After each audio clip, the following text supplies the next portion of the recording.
마태복음 17장 1절에서 8절 변형되신 예수님. 엿새 후에 예수께서 베드로와 야고보와 그 형제 요한을 데리시고 따로 높은 산에 올라가셨더니 그들 앞에서 변형되사 그 얼굴이 해같이 빛나며 옷이 빛과 같이 희어졌더라. 그때에 모세와 엘리야가 예수와 더불어 말하는 것이 그들에게 보이거늘 베드로가 예수께 여쭈어 이르되 주여 우리가 여기 있는 것이 좋사오니 만일 주께서 원하시면 내가 여기서 초막 셋을 짓되 하나는 주님을 위하여 하나는 모세를 위하여 하나는 엘리야를 위하여 하리이다. 말할 때에 호련히 빛난 구름이 그들을 덮으며 구름 속에서 소리가 나서 이르시되 이는 내 사랑하는 아들이요 내 기뻐하는 자니 너희는 그의 말을 들으라 하시는지라.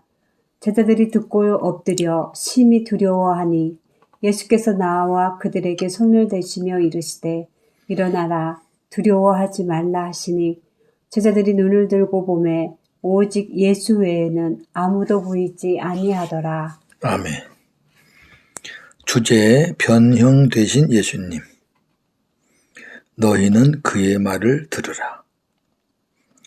1절 4절 변형되신 예수님입니다.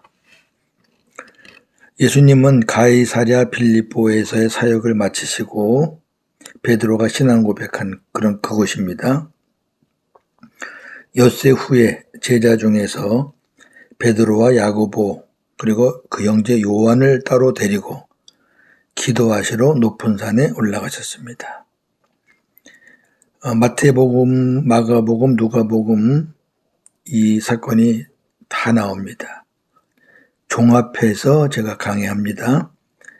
마태복음에 빠진 것들은 마가, 누가복음에서 보충하겠습니다. 기도하시러 올라간 겁니다. 본문에는 기도하시러 갔다는 내용이 빠졌거든요. 예수님은 특별하고도 중요한 일이 있을 때, 특히 기도하실 때 12 제자 중 베드로, 야고보, 요한 이 세 제자만 데리고 사역하셨습니다. 이들은 1군에 속한 제자들이었습니다. 제자들도 1군, 2군, 3군 있거든요. 네. 자, 이 세 제자들을 언제 예수님이 데리고 가셨는지 한번 보겠습니다. 오늘 이 변형산에 기도하러 올라가실 때 누가복음 9장 28절, 29절 이 말씀을 하신 후 8일쯤 되어 예수께서 베드로와 요한과 야고보를 데리고 기도하시러 산에 올라가사 기도하실 때에 용모가 변화되고 그 옷이 휘어져 광채가 나더라. 아멘. 기도하실 때 일어난 일이에요. 네, 그냥 올라가니까 확 변한 게 아니고. 또 언제 데리고 가셨냐면 회당장의 죽은 딸을 살리실 때 마가복음 5장 37절 41절 베드로와 야고보와 야고보의 형제 요한 외에 아무도 따라옴을 허락하지 아니하시고 그 아이의 손을 잡고 이르시되 달리다굼 하시니 번역하면 곧 내가 내게 말하노니 소녀야 일어나라 하시니라. 아멘. 죽은 사람이 일어날 때, 죽은 자를 살리실 때. 그리고 세 번째, 겟세마네 동산에 기도하러 가실 때, 마가복음 14장 32절, 33절. 그들이 겟세마네라 하는 곳에 이름에 예수께서 제자들에게 이르시되 내가 기도할 동안에 너희는 여기 앉아 있으라 하시고 베드로와 야고보와 요한을 데리고 가실새 심히 놀라시며 슬퍼하사. 아멘. 자, 예수님이 제자를 데리고 이제 산에 올라가셔서 기도하시는데 기도하실 때 예수님 모습이 제자들 앞에서 변화가 됩니다. 근데 그 변형된 얼굴이 해같이 빛나고 또 옷이 빛과 같이 휘어졌습니다. 눈부시게 휘어졌다 그런 뜻입니다. 눈이 부실 정도로. 영광이죠. 예수님의 변형된 모습은 고난 후에 있을 부활의 영광을 보여주신 것입니다. 미리 보여주신 것이죠. 깊이 잠들고 있던 제자들이 오늘 역시 본문에는 없습니다. 그러나 누가복음에 보면 예수님이 기도하실 때 제자들은 잠을 자고 있었다 그래요. 그것도 깊이. 그러니까 기도 올라가자마자 잔 건 아닐 거고요. 예수님의 기도 시간이 좀 길을 수 있었겠죠. 겟세마네에서도 처음엔 기도하다가 중간에 잠잤듯이 아마 그랬던 것 같습니다. 어떻게 그 산에까지 올라가서 그렇게 깊이 잠들었는지, 깊이 잠들고 있던 제자들이 잠에서 깨어나 모세와 엘리야가 나타나서 예수님과 더불어 말을 나누는 것을 보게 됩니다. 갑자기 깨어나니까 모세와 엘리야가 와 있는 거죠. 어떻게 모세와 엘리야를 알아봤는지는 잘 모르겠지만 예수님이 가르쳐 주셨는지 여튼 그걸 보고 베드로가 빠르잖아요. 베드로가 예수님께 이렇게 말을 합니다. 주여, 우리가 여기 있는 곳이 좋사오니 만일 주께서 원하시면 내가 여기에 초막 셋을 짓되 하나는 주님을 위하여, 하나는 모세를 위하여, 하나는 엘리야를 위하여 짓겠습니다. 그리고 여기서 같이 살면 좋겠습니다. 그렇게 말한 거예요. 자, 하나씩 보겠습니다. 모세와 엘리야가 왜 나타났을까요? 모세는 율법을 대표하는 사람입니다. 엘리야는 선지자를 대표하는 사람입니다. 두 사람은 구약의 대표적 인물입니다. 예수님이 말씀하신 사복음서나 또 사도행전, 바울 서신을 보면 율법과 선지자의 글, 특히 누가복음에 몇 번 나오죠. 율법과 선지자의 글, 선지자의 글은 선지서죠. 구약을 말할 때 그렇게 말씀을 해요. 구약을 말할 때. 그러므로 이들이 나타난 것은 예수님이 구약의 율법과 선지서에서 예언한 구원자이심을 제자들에게 알려주기 위해서입니다. 예수님과 엘리야와 모세가 나눈 대화의 내용이 그 증거입니다. 모세와 엘리야 그리고 예수님이 무슨 말을 나누었을까요? 예수님의 별세, 즉 예수님의 구원에 대한 말을 나누었습니다. 이 별세가 영어로 엑소도스 아닙니까?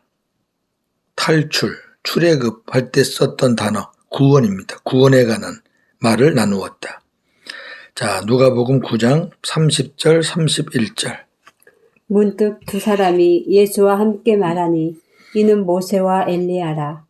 영광 중에 나타나서 장차 예수께서 예루살렘에서 별세하실 것을 말할세. 아멘. 예루살렘에서 장차 별세하실 것을 말할세. 요게 대화의 주제입니다. 예수님과 대화를 마친 모세와 엘리야가 떠나려고 하자, 이것도 역시 누가복음에 있는 말씀입니다. 마태에는 없습니다. 떠나려고 하자 베드로가 지금 너무 황홀한 거예요. 예수님과 모세, 엘리야를 보니까 예수님에게 주여, 이곳에 주님과 모세와 엘리야를 위해 초막 셋을 지어 함께 살면 안 되겠습니까? 하고 즉흥적인 질문을 하였습니다. 베드로의 이 질문은 깊은 잠에서 깨어 갑작스러운 광경에 너무 황홀한 나머지 이성을 잃고 제정신이 아닌 상태에서 횡설수설한 것입니다. 누가복음 9장 33절에 보면은 자기가 말하는 것이 무엇인지도 모르고 말했다 그랬어요.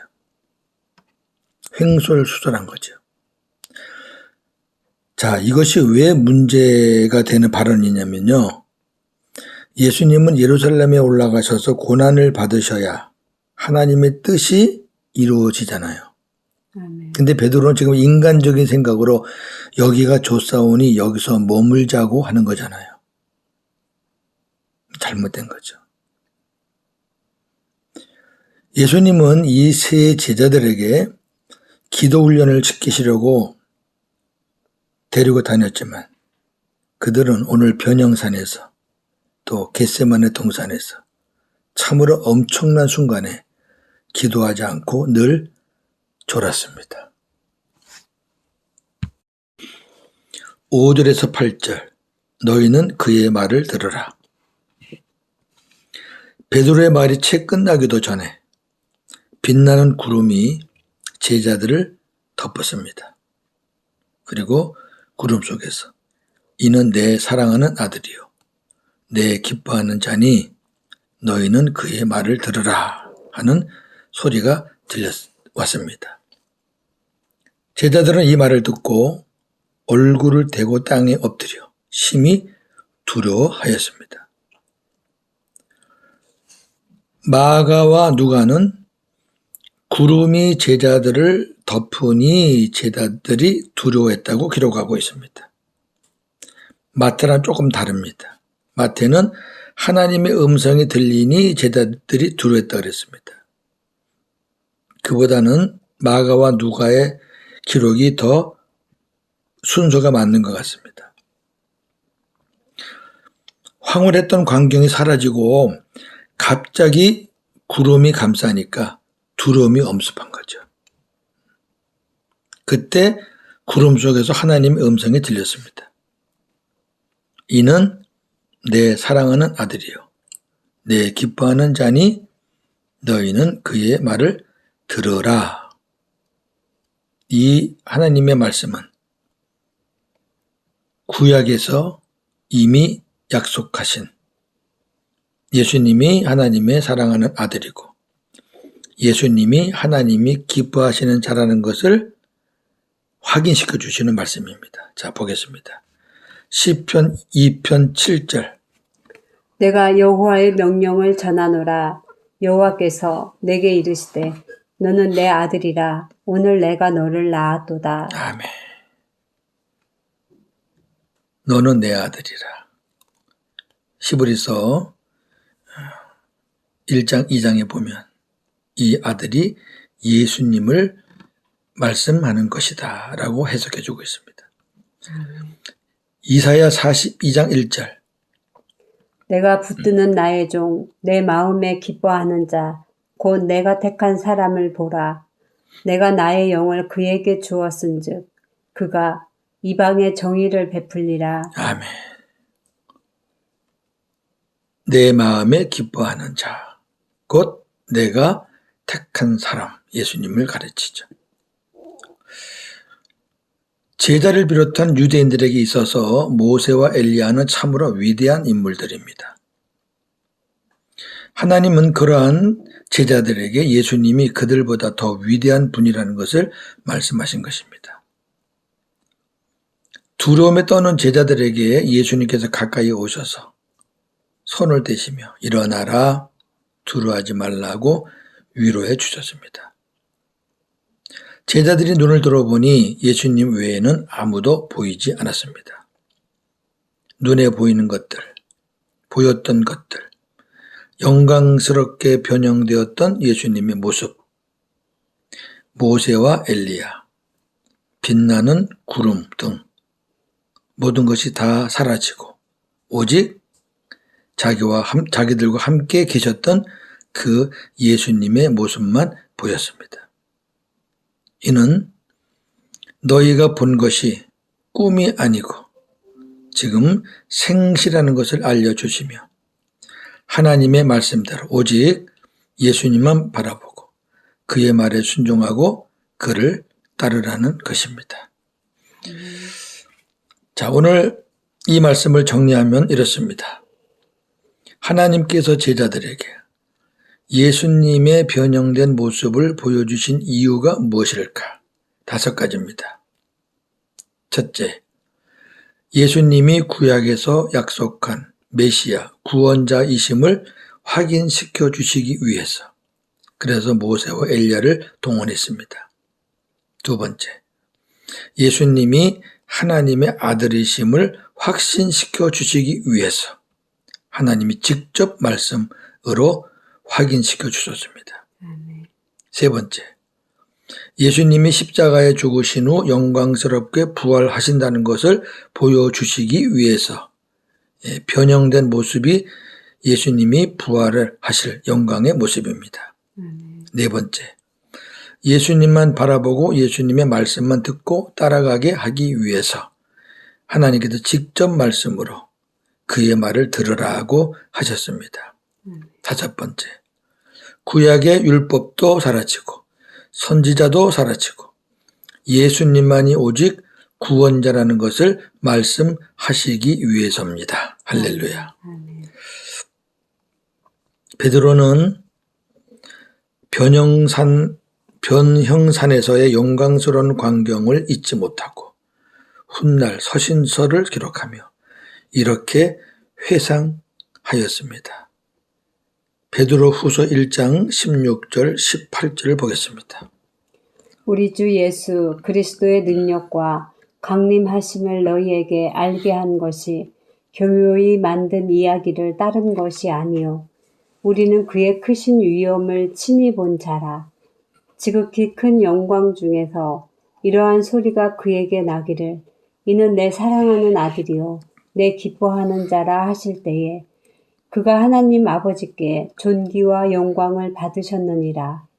이 소리는 우리가 그와 함께 거룩한 산에 있을 때에 하늘로부터 난 것을 들은 것이라. 아멘. 베드로에게는 잊지 못할 영광스러운 광경이었습니다. 이것을 훗날 서신서에 기록했고 성경을 보는 사람들에게 이 사실을 확실하게 알게 그렇게 증언한 것이죠. 오늘도 복음으로 승리하는 저와 여러분 되기를 주님의 이름으로 축원합니다. 아멘. 하나님 감사합니다. 기도하시러 변형산에 올라가셔서 영광스러운 모습으로 변화된 것을 제자들이 보고 너무나 좋아서 황홀경에 빠져서 횡설수설하기도 했고 또 잠자다가 일어나서 모세와 엘리야가 온 곳을 보고 너무 좋아가지고 세 사람을 위해서 초막을 짓겠다고 그렇게 자기도 알지 못하는 말을 하기도 했습니다. 하나님, 그 말이 우리가 그냥 지나칠 말이기도 하겠지만 또 그만한 영광을 받으면 그럴 수 있겠지라고 생각할 수도 있겠지만 그러나 베드로가 여기가 좋습니다. 여기서 살고 싶습니다 라고 말한 건 하나님의 뜻을 거슬리는 말이라는 것을 우리가 꼭 기억할 수 있기를 원합니다. 예수님은 예루살렘에 가서 고난을 받으셔야 합니다. 죽으셔야 합니다. 그래야 부활하셔서 오늘 제자들에게 보여준 모습으로 부활의 영광을 나타내실 것입니다. 장차 일어날 것을 미리 보여주셨는데 베드로는 역시 십자가 고난 없는 영광을 추구하고 있습니다. 하나님, 훗날 베드로는 이 영광스러운 장면과 자신의 실수를 기억하면서 이렇게 베드로 후서에 상세하게 그때의 모습을 기록하고 있습니다. 하나님, 감사합니다. 오늘 이 변형된 예수님의 모습을 통해서 우리 또한 많은 은혜를 받습니다. 예수님이 구약에서 약속한 구원자라는 것, 예수님이 하나님의 아들이시라는 것, 예수님이 죽으셔야 부활하신다는 것, 예수님만 바라보고 따라가야 된다는 것, 오직 구원자는 어느 누구도 아니고 예수님 한 분뿐이라는 것을 다시 한번 확인하면서 하나님 앞에 영광을 돌립니다. 오늘도 복음으로 승리하는 하루가 되게 하여 주시옵소서. 예수님의 이름으로 기도하옵나이다. 아멘.